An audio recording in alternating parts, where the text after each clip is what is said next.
Hi everyone, this is Joe Hain here, and I want to take a little bit of time to talk about grief, something I'm extremely familiar with and had to take a lot of time to wrestle with and understand, and I think I'll continue to do so for as long as I'm here. And I have gotten to a point where grief no longer has power over me, and it took a tremendous amount of time and investment in getting to that point. And I want to share with a few others what I used and what I did and how I considered certain things through my journey that were super beneficial. And I started, of course, grieving tremendously after I lost my beloved wife, Jessica Marie. And at first, people were like, go to counseling, read this book, read that book, check out this podcast, do that, do that. And I didn't want any of it. I almost was in a state of like protecting my grief and having it be mine, defending it kind of, because I just didn't think anybody else could compare to what I was feeling. And probably rightfully so in a respect, because everybody can't compare to everybody else's grief. But none of that stuff, even if I did go to a counselor for a couple times and read the books, I read C.S. Lewis's A Grief Observed, and there was definitely some points, but it wasn't enough to help me and pull me out of my depression, of my grief, my suicidal thoughts, everything that was kind of combined, the tremendous amount of suffering that I was enveloped within. And there was one thing that truly helped, and it was basically my beloved, my Jessica, reaching out to me through signs, through forms, through mediums, through other people, through dreams, through omens, through memories, and just letting me know that she was still there. And I didn't really understand what that meant, but then I just kind of started to let that consideration saturate. I let it marinate within myself, and little bit by little bit, it was the little hook. And once I got hooked, it was strong enough to start pulling me from the grief, because I just considered that if she's somewhere else, somewhere beautiful and sacred, and I don't even know what that place was or where it was or what it is or anything like that, and I still don't really. I don't really spend time considering it, but she's somewhere else, then she wasn't dead in the capacity that I would consider and that I did consider death to be. So that was liberation, a little taste of it, which got me to desire even more as I journeyed, as I continued down my path of grief, of sorrow and suffering. But at first, when you lose a loved one, it's going to be tremendously difficult. And some of you that are watching this now, you know. And the one thing when I teach others and when I speak to others about this is that I'm not going to share some magical stuff that is just going to erase it. I'm going to help you perceive your grief in a different light. And the way I always start off is connecting with your loved one and what that means, how to do that. And that's what I want to talk about a little bit today. I don't want to get super involved in it because this is the beginning of your journey, and it's just a consideration while you perceive your life, your reality, your existence, to refocus it on something else. When I was grieving tremendously, I remember I was living in Costa Rica at the time, and I was by myself, and it was just waging war with myself and the soul-crushing, kind of soul-searching venture that I was on. And those days I was veiled. My grief was a dome of darkness, and I couldn't see beyond it. That wasn't every day. Some other days, when the grief wasn't there, I was open and I would receive signs from Jessica. I would receive guidance and receive assurance and love and adoration and compassion. A lot of butterflies. I write about that a lot. Different just signs that were very tuned into our relationship and significances that really meant a lot to me.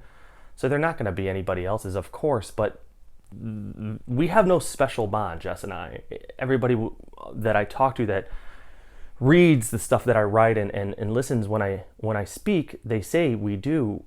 And I agree to an extent, but not any stronger or more significant than anybody else's bond. It's all there. It's just about how we perceive it to be. So I started turning off my mind. I started realizing that my grief was my imprisonment. And when I was really succumbed from it and down and waited, that I had to break free of that. And that was to open my eyes, my perception to the possibility that Jessica was somewhere else and that she was loving me still and guiding me still. And that if she was able to do that, then I'm here for a reason, that she was here for a reason, and that our love is the reason. And that helped the beginning of my separation and my growth and my culmination being done with grieving her loss. But it was the first step. And that first step being is to start realizing that your reality is enveloped with your love for your loved one, by your love from your loved one. So that connection that they are trying to speak to you. And I'm not saying go to a seance and a psychic and a medium. If that suits you, great. And whatever religious faith you are, lean on that, use that. That's wonderful. But start trying to feel your loved one in a day-to-day circumstance. And what I mean by that is that when you're missing them so much and they're really on your mind, talk to them. Ask them a question. Tell them you love them. Say hi. Talk out loud. Maybe not in the workplace where you're at the cubicle or you're in the grocery store waiting in line. You might kind of frighten a little bit of the masses that are surrounding you. So we want to avoid that. But when you're at home and you feel like talking to them and you miss them in that situation, talk to them then out loud and say and ask for help, for love, for guidance, for a sign, and open your heart up to the possibility that you're going to receive one.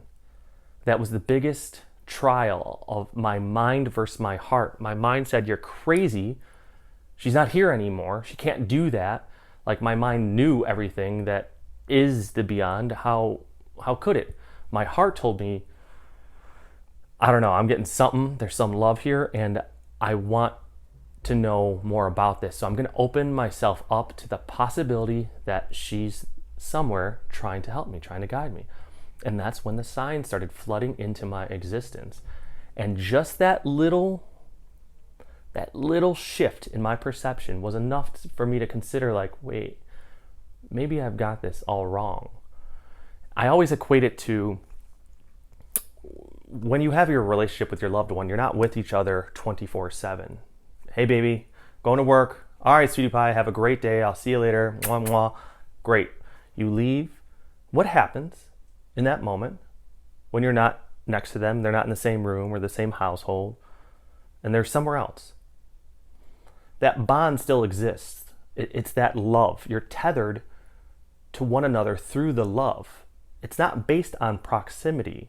Even a dear loved one that may be living across the country, soon as you're together again, no time has passed. You're right back to where you are. It's the same thing. It's not based on time and proximity. It's on the union you have, the tethering of your two souls together. And that unity is love, and it's not dependent on proximity. So there is no distance or time that can basically subdue that. So you have to keep an open heart to these possibilities that your loved one is still with you, very much so, tethered by love, and rely on that truth. And you ask them for love, you ask them for a sign, you ask them for guidance, and you pray on it, and you open your heart, and your mind's gonna go, you're crazy. What are you doing?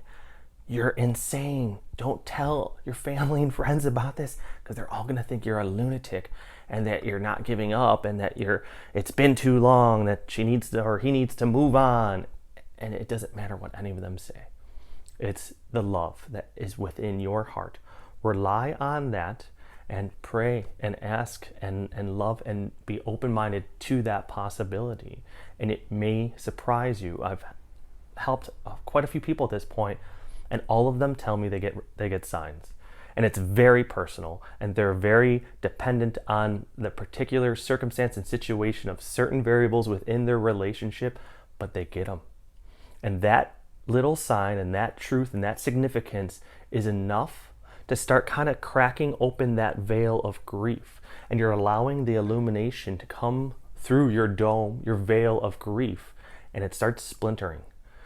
And you start perceiving your reality a little bit differently. Things get more vibrant, especially when you're in nature. Nature was a tremendous gift for me and a blessing, because I would really start perceiving the beauty of nature, and it would take me into awareness, and it would give me peace and tranquility and just kind of extinguish my grief in that moment. And that in accord with the love from Jessica and the guidance and the signs and the assurance for me, little by little, I was cracking that dome and I was breaking it, and I was able to stand up and really enjoy my life little by little by little. But this was an effort. This is a journey. It's going to be a consistent journey, but it was the catalyst.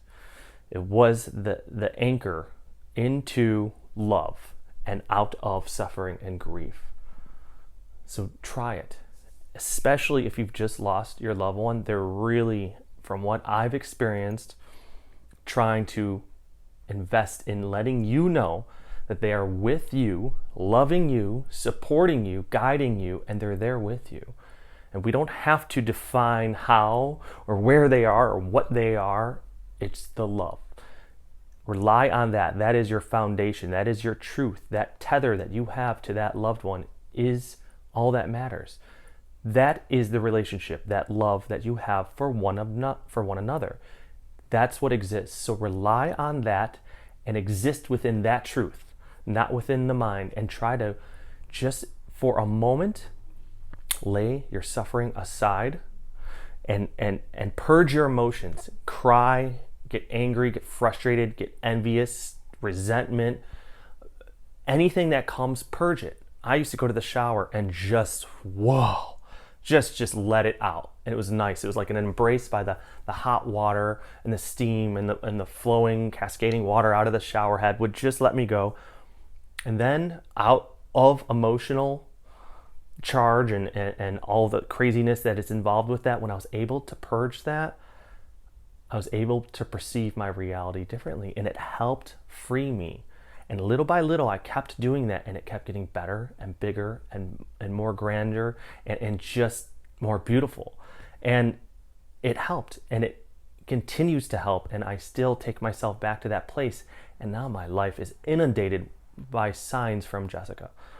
I can't explain them, because when I do, I'm going to sound like a lunatic, because they're very personal to me and to Jess and to what's significant to me and to her and to us together as a tethered couple. So whatever I try to explain, it's just not going to make sense, but it makes sense to me. And that sense is my foundation. It is my love, and it is my faith in a sense. And I rely on that. And I love God, and I have my certain walks of faith and things that I rely on and praying and everything. But this is one of them, that love is eternal, and that she's guiding me from a place where she's able to help me and continue to see me to where I'm supposed to be. And I just want to take some time to teach you that. So I pray for you, and I empathize for your loss if you're watching this now, and especially if it's new and it's fresh. But just consider that your loved one is there with you. Talk to them. Open your heart up to the ability that they're sending you signals and they're sending you signs and embraces and love and guidance, and see what happens within your life. But turn this off for a moment. Purge that emotion and allow yourself to perceive your reality in a way that you are getting these signs and this love and these omens.